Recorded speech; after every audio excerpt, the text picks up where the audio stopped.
You know, like now they've got like, you know, with the live cams and stuff, you could have done something on the computer. I have one of those, but they're not very good. So just to be official. Yeah. Name? Richard Coburn, and I live here in Munson, Maine. Yeah. And I'm a retired Sergeant First Class in the United States Army. And what different divisions of, like, in the Army, which were you with? Say, which battalions were you from? Well, I served with the 716th Military Police Battalion in Saigon, Vietnam.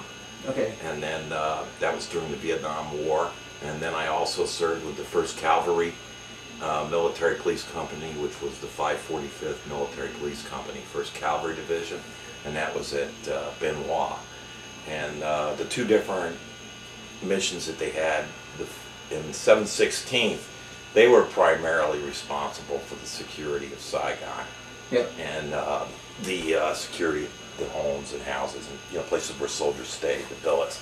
And we ran patrols policing up soldiers because, unlike Iraq and Afghanistan, in Vietnam soldiers could walk around downtown and party and have a good time. Not be in full combat. No, they didn't have to carry a weapon or anything.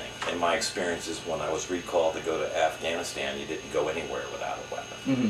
But in Vietnam, they allowed people to travel downtown and go to houses of prostitution or whatever else you want to do, bars or wherever you went, and you didn't have to be armed.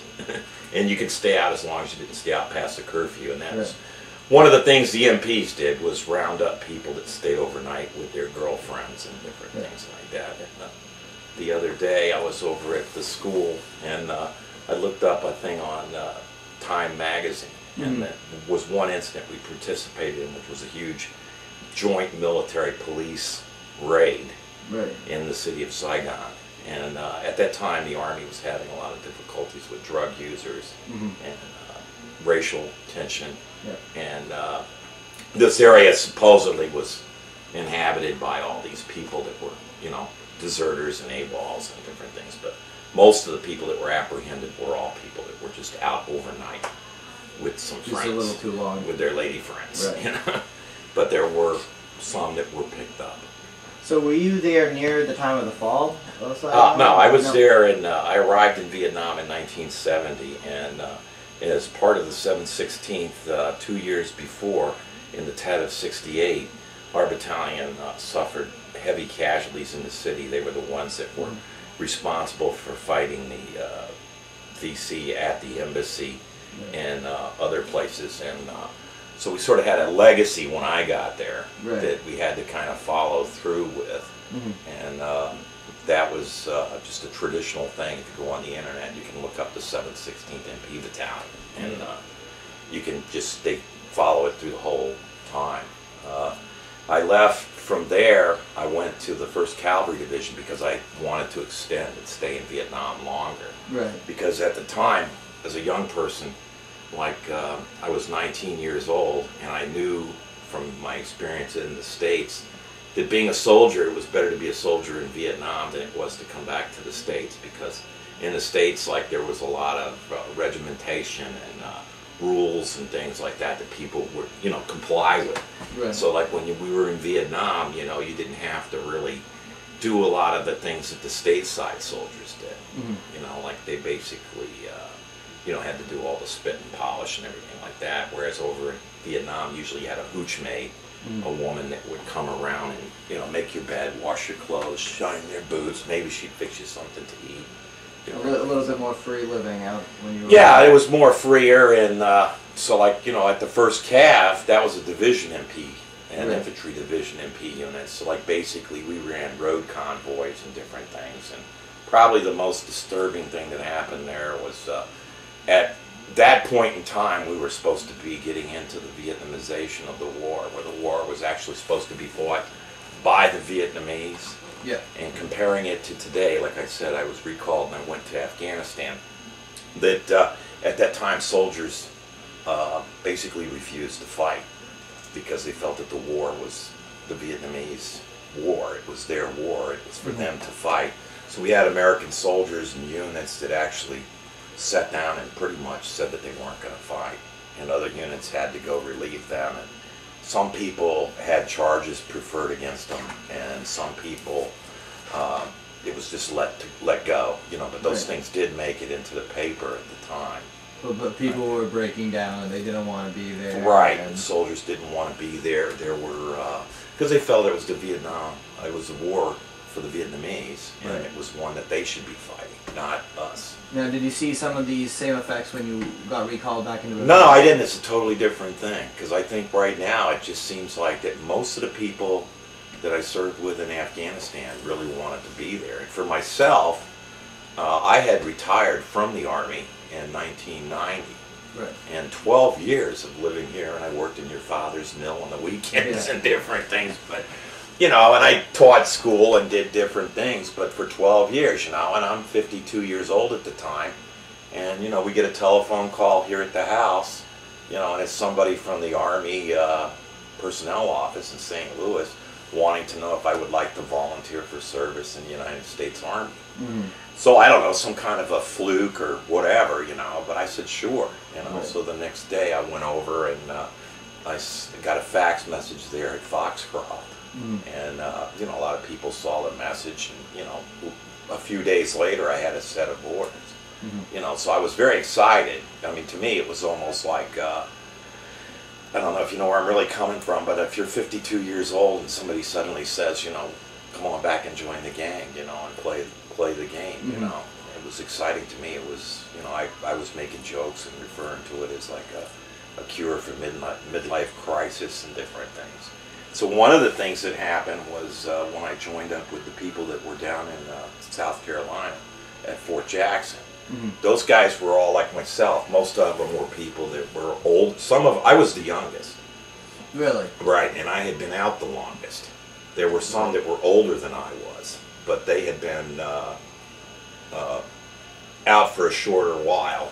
You know, they'd only been out 3-4 years, and then there were some that, for whatever reason, you know, they were just picked up, you know. So like, I was talking with you earlier today, you know, I thought that there was a mission for us to augmentate, like my unit that I would have gone with was from out of Alabama. It was a National Guards and Special Forces group. And I thought that that's who I should have probably been with at that point in time. Some guys that I was with, we all ended up working together in Afghanistan, but we all went in different directions. Like a couple of guys became like procurement and supply people, and they were updated, and I ran into them throughout my tour in Afghanistan. And there were other people that working in operations and stuff stateside, different things that they were doing. And we were all kind of basically communicating with one another. So what exactly were your functions? Well, I did a lot of things. When I first got there, people didn't know who the hell I was or what the hell I was there for, because they see this fat 52-year-old guy there, you know, and I got a right kidney that's gone because I had cancer. Right. And so then, you know, basically the first thing I did, I started hanging out with the guys in the guard shack. So we had a captain and a sergeant first class from the National Guard. So I was helping with the guard force, and we would go out. At that time, we were allowed to go out in front of our perimeter and pull pull patrols and look around. And there were, like I was telling you this morning, we were trying to establish our perimeter. Right. So there were buildings that were needed to be moved and brought down, but you had to be careful because they might have been booby-trapped. We had mine clearing that was done on a massive scale, and like even today from my friends and people that I contact, there's still mines on Bagra, you know, and it's been 5 or 6 years and those mines are still there, you know, and the methods that they use to remove the mines are the flail. They use that, which is it's a huge armored type vehicle with kind of like an army tank with. Yeah, it's got a thing in it. It's got chains that beat up the ground, and they kick the mines up in the air and they blow up. And then they have people that go out and actually find them with dogs that are trained to smell the explosives. And sometimes rather than dismantling or removing them, they just blow them up in place with like a pound of C4 or something like that. Some of the mines actually now they were put there by the Russians. So they're mostly a lot of them have actually deteriorated or rotted. So the ones that were made out of metal. They had some that were made out of glass, right? And they had some that were made out of plastic. But those pretty much are still there. When this other unit took over one of the areas, we discovered that there were even places where we had driven around, like with Humvees, on mines, and the road had actually, your tire tracks had actually gone over the. But the mines were, for all practical purposes, Fortunately, not. Yeah, they were inert, or they were blown up, and then constantly we have EOD, Explosive Ordnance Detachment. Yeah. Those people are very good, and they go out and anything that's suspicious, the soldiers are told to report it, no matter how long they've been there, because things happen. The wind blows and it moves dirt. The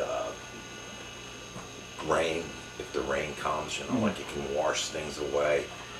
Farmers go out into a field, they work in the fields. And they plow stuff. Right, and it's amazing, like the whole thing is, my take on it is that, you sit around at night with different friends and you talk about things like over there, people that are there, and a lot of those guys, like you're taking your course now, but a lot of them are people that have read, or that they're well versed on things. Right. Historically, they look at Afghanistan as a place that's never been conquered. That ultimately everybody leaves Afghanistan, and one of the biggest problems, like that I was told when I was there, that the Russians had a pretty good time of it for the first 2 years or so, 3 years that they were there, and then things started picking up against them. And of course, we've been there now almost a little over 5 years, 6 years. And holding it pretty well. Well, we're holding it, but now they're saying that all these other people are coming out of the woodwork,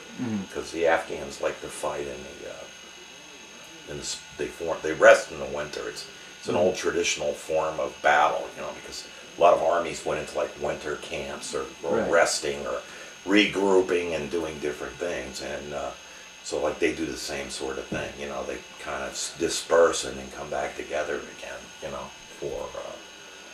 so I think that, I don't think they have conscription there. I'm not sure of that, but, it must be a volunteer army from the way that I don't think they actually went out and dragged people in. Right. Because you might go out and just drag, ex-Taliban have been drafted into our forces, So I think they actually do but the major forces that I see that were very effective were the ones that were under the warlords. Yeah.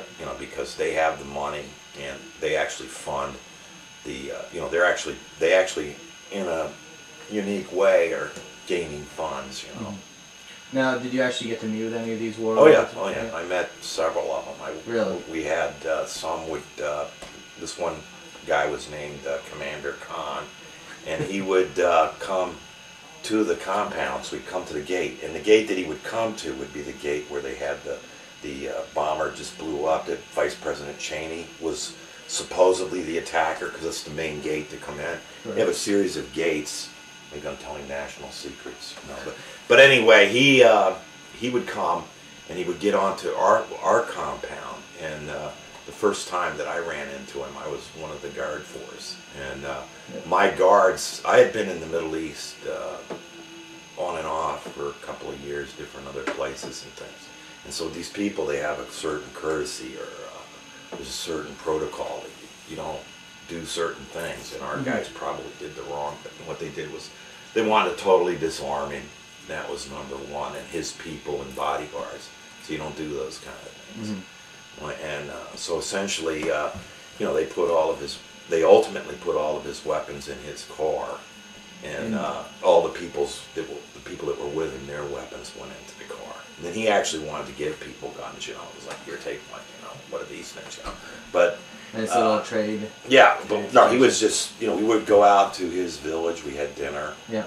And we had, like myself, like I ended up driving him around, after we went out to give him some blankets and food.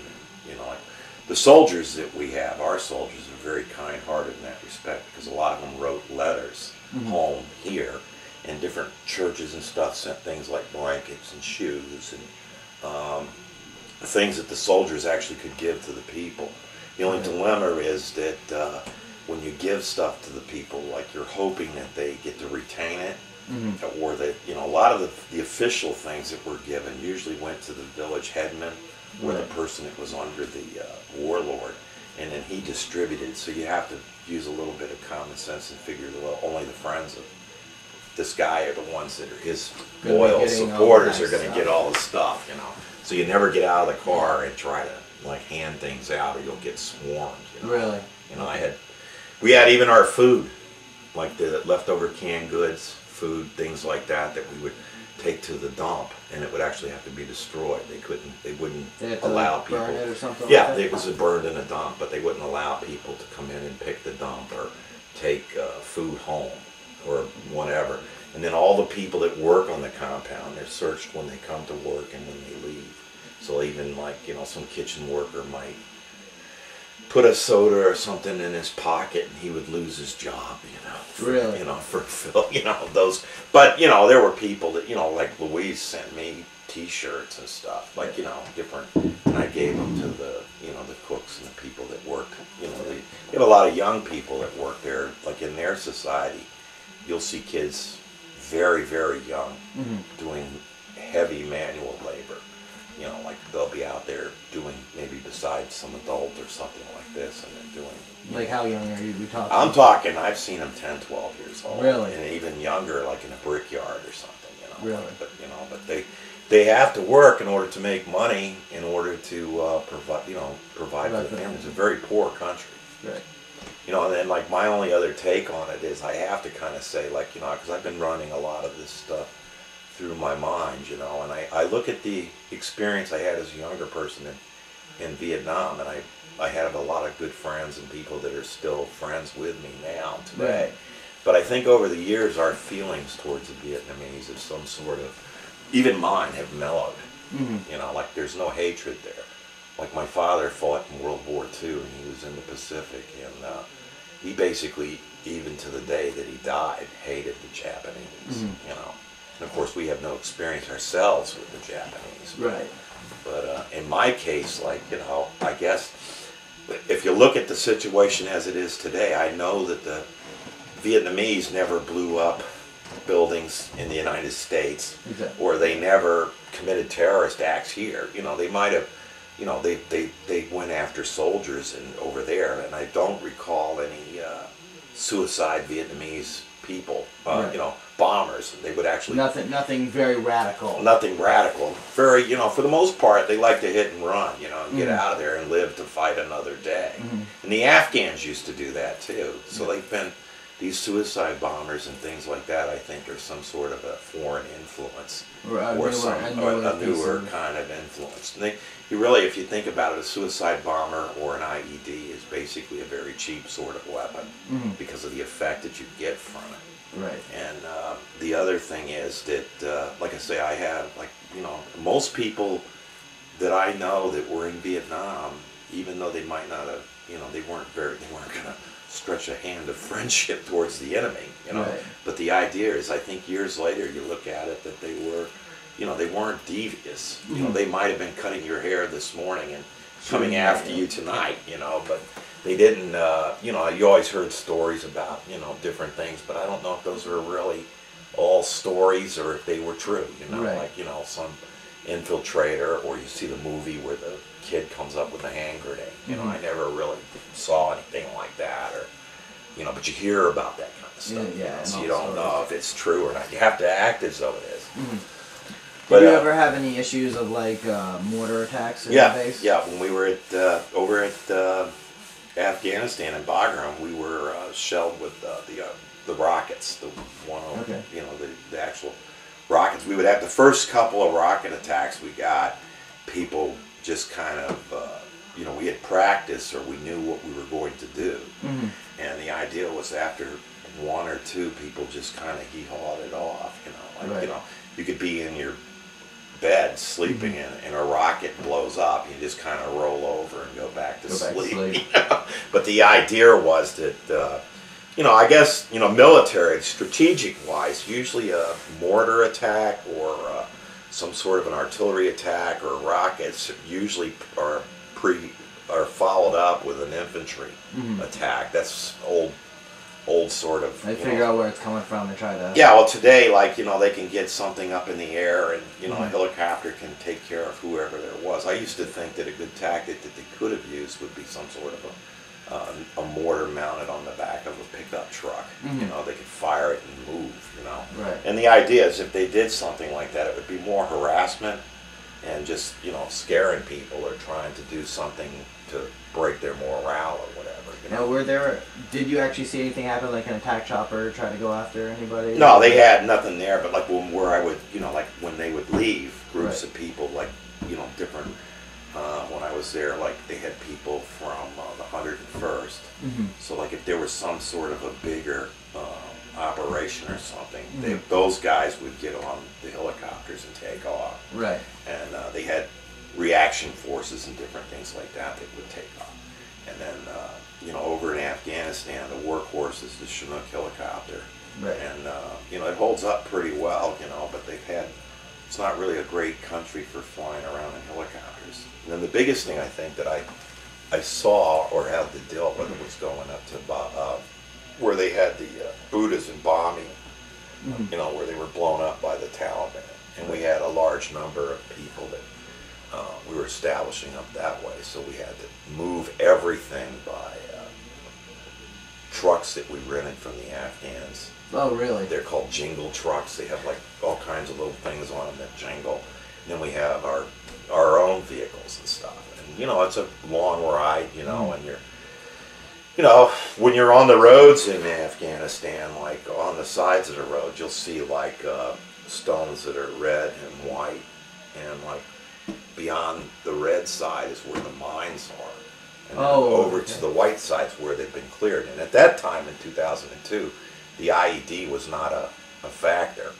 Today it is. Right. Because now you could go over that same road, one day and the next day and it'd be mine. So it's a whole new ballgame, Then in Vietnam, yeah, we were when I was at the 1st Cavalry, we were actually at the gate between Benoit and Benoit Air Force Base. Right. And we were under a mortar attack for a good 2 hours. Really? And that was at that same spot 3 years previously. I wasn't there then, but that's where I guess when the Viet Cong came out in '68, they were like pretty much all blown off the runways, by planes, and they were buried at the end of the runway in a massive grave. You could go out there and, there's nothing there, it's just a big mound, had people in there. Right. And then I guess, the other things was just in Saigon, a kind of funny thing that this friend of mine from Hawaii, he lives in Hawaii now, his name's Craig Williams, he and I both were together, and we were on guard duty at the PX in Cholon, which is in Saigon. And at that time, the Vietnamese military were out trying to pick up military deserters and AWOLs from the Vietnamese military. So those guys were armed, and the ones that were trying to apprehend them were armed. And we were in the compound, and they were firing grenade launchers, the old M79, and those rounds were blowing up. And my friend Craig and I basically decided we didn't want to die for soap powder, and guard the PX, and hold, save America, by guarding the, stereo systems and stuff. Yeah. So we kind of booked up the road and got up underneath the truck while everything was going off, But then I had Mr. Whitmer up the street the other day. I guess he had seen Forrest Gump for the first time. He had never seen it before, and I was trying to explain to him that everywhere you go, you always had like somebody like Forrest or his friend Bubba. It didn't matter where you went in the Army or what year it was or whatever, you'd always find somebody like that. Right. And when I went to go see Saving Private Ryan, I took my father. He was a World War II veteran. And when I went there, basically the batter, the talk that the soldiers have while they're walking, that's pretty realistic. People oftentimes talk like that.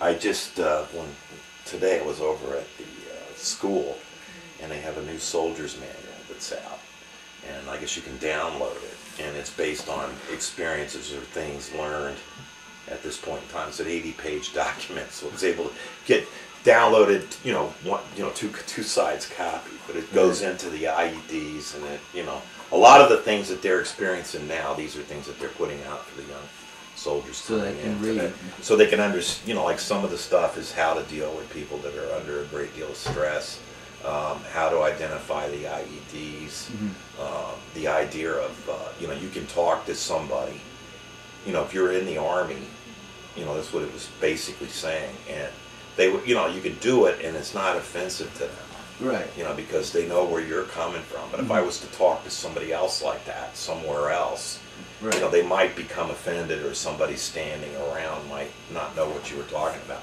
because you can, like I said, gross humor. Right. Like you can use to get through a situation. You could use gross kind of humor and stuff. Yeah. To kind of just not doing anything obviously wrong, like desecrating bodies or anything, but to try to at least get to make it understand to make it kind of something you can understand it or get by with it. Because I guess a lot of, from reading that manual today, I guess a lot of the people are exposed to large, some of those bombings where they've got 80, 100 people are killed. Really? It has to be quite horrendous, right, for something. And plus, like being in none of my friends ever got really hurt or anything when I was with them. But the only thing we ever had we had people that were killed or hurt, like in a lot of accidents, like automobile accidents or weapons going off, right? Because some guy wasn't following some sort of correct weapons procedure. My company commander, his name was Captain Harold Kevorkian in Vietnam. What happened to him was, this was that time during the Vietnam War where people just were totally out of control or whatever. And somebody took a number 10 coffee can. It's like a regular sized coffee can. Right. And they filled it up with water. And then after they filled it up with water, they froze it in the refrigerator. They brought it out, chopped a hole, stuck a hand grenade in it, put the water back in, and then froze it in the refrigerator again. They stuck it outside his hooch, and he got blown up. He didn't get killed, and they said that like 1/4 of his body was covered with frags. He survived, and he went somewhere else. And I ran into him in Fort Dix, New Jersey a number of years ago. I don't know what he's doing now, but basically when he went to this other unit, the rumor control had it that their motto was the other 3/4%, because I guess they wanted to blow him up, and I don't know, like I had people in the Army, like, I had officers that would come up and they had like pretty much racist views, and sometimes, even though you have friends that are black, you still kind of, do a lot of that stuff because you're not in sympathy, so to speak. But I had officers that would be like a black guy. He would be fixing like a holding area for people that you would pick up, and he was like doing with a welder, fixing the fence or whatever. And he said, "Isn't that appropriate? One black guy making a cage to hold other black people in, and all this stuff." And then I did time like at Fort Bragg, North Carolina. I was a prison guard at the stockade, and that's pretty much a bad situation at that point in time, because like you had a lot of people that were in jail for nothing more than actually going AWOL. They weren't violent criminals or anything. They were just people that didn't want to head over. Well, no, the war was actually over. Right. But like you were in, from the time Vietnam ended, I would say up until at least 1980, 81. From my experience, the Army was going through a big transition. It had to be large numbers of people were the Vietnam vets and stuff. They all got out, and so you started bringing in new people, and you had a whole new attitude developing. Then, of course, you went to the volunteer army, and you didn't have the draft any longer. So those guys basically all have a different kind of outlook and feeling. Like with an all-volunteer army rather than a draft army. I think Congressman Rangel from New York wants to start the draft again. And like my friends or people that I know, the only reason we think that the draft should be started again would be to make it more equitable for people in America, because there is a certain type of person, it's the average enlistee, and most of those guys are people that are going out looking for education and benefits, and trying to get a job is one thing. And so, you know, the other thing is that, like, a large number of people have served in Afghanistan and Iraq right now, but the American people, you know, when people get killed, it touches the lives of many people. Right. You know, you just don't have the soldier, you have all the family and everything connected with him, his neighborhood. Here in Maine, it's almost like a state occasion, you know, when somebody gets killed, because we fly the flag at half-mast. And, you know, there were people, and I being one of them, when these other people were going to come and, you know, demonstrate at the graveyard, you know, about, you know, this guy dying for America's sins, you know, they probably would have left there with a few lumps on their heads, you know. There's a church body that promotes the idea that the soldiers dying for America's, you know, for homosexuality or whatever, you know. And they're really pretty screwed up, you know. They have a right now, because the federal government made a law for them, that they can stand outside the graveyard, the funeral area, but they haven't showed up in Maine. They've threatened to show up, but I think if they did, we have things like the United Bikers of Maine and some American Legion and everybody, you know. There would probably have quite a few confrontations there, and even the state police have to show up for that, you know. But I think a lot of guys figure that if you know, like this war, like if you look at the history of wars, and I'm not trying to teach your course or anything, but in World War II, it was a war that most of America was involved in, and most of America was for it, and the objectives were clear, and everything was pretty well known, you know.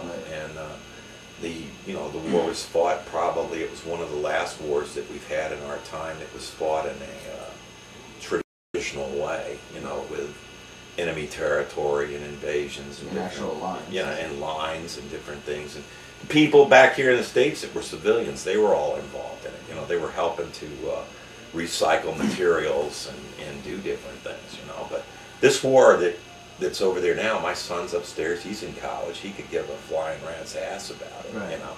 I mean, you know, people are dying over there, and nobody really cares, you know. And myself, I think I respect the soldiers, and I respect the fact that they're in the military and they're serving our country and they're doing their job, right? But I just don't support the effort, because I personally think that let them butcher one another off, you know, as far as I'm concerned, you know, because I know that if we pull out, or as soon as we do pull out, there'll be all kinds of civil strife, and people will be killing one another, and then everybody will talk about like how we left, or, you know, all this good stuff. So I don't think there's really a good solution to it at all.